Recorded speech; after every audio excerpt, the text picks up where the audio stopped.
रहे हैं बबुआ।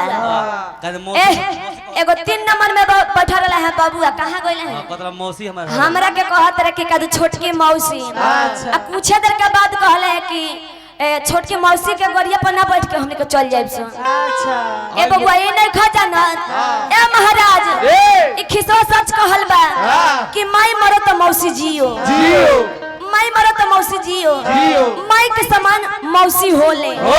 तो यानी कि हमरा गड़िया पर कहले हैं बैठ के जाए के। ओला नहीं मरो तो माई गड़िया पर चल जाता। तू हमनी के गड़िया पर बैठ के जाइब, तारा बाबू के गड़िया मार के फोड़ दे जा। गड़िया चाचा का गड़िया देखो बाउर ई सब ना हो बोले के बा ठीक बा बोली देखे तो खा के तो चले गए। प्रणाम चाची। अभी या मत कहो चाची खा लो। पता न रात हमें कोई हलक खाए ऐसे खिसा यार 3 हलक। बाप रे चाची ऐसे कहले का बड़ी सुंदर सुंदर गीत गाने गई है। हां के यह के गायकी का जोड़ा नहीं है। बगले में बैठल प्रतिबंधी कलाकार हमरा जननीय माननीय सराहनीय स्वर्गीय स्वर्ग लायक बड़ी। अभी जियत नहीं है के जियत लोग के स्वर्गीय ना कहला का। अरे वो स्वर्ग लायक बड़ी बाबू। ई स्वर्ग लायक बनी नरक में ठेले जाए तो उन्हें से वापस आवे फिर भागिए फिर भाग के चले आए। हालांकि जगह कौन स्वर्ग से कम नहीं है।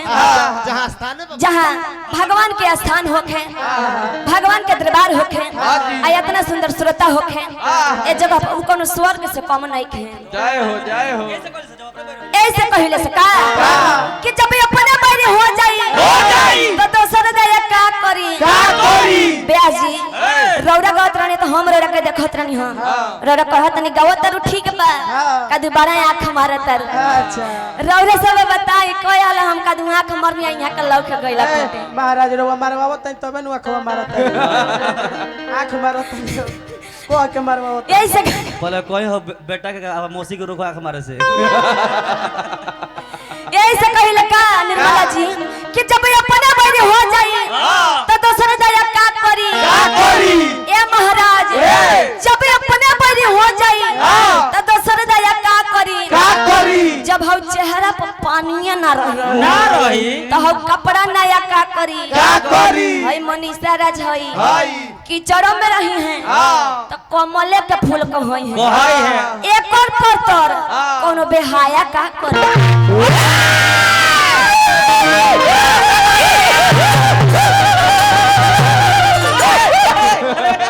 रौगा का फोन ना क्या कहा रौगा का क्या गीत गौरे गावत ठीक से गाई बढ़िया से गाई रहा बड़ा सुंदर कथा कहनी है भैया के रिकॉर्ड करे के बा यहाँ के जौन कथा बनी है रिकॉर्ड करके YouTube पर छोड़े के बाटे। तुलसीदास रहो नहीं आप हाथे को अभी आई तभी हमनी के गीत संगीत के दुनिया में चलेगा कैसे बना रही पिंटू बाबा।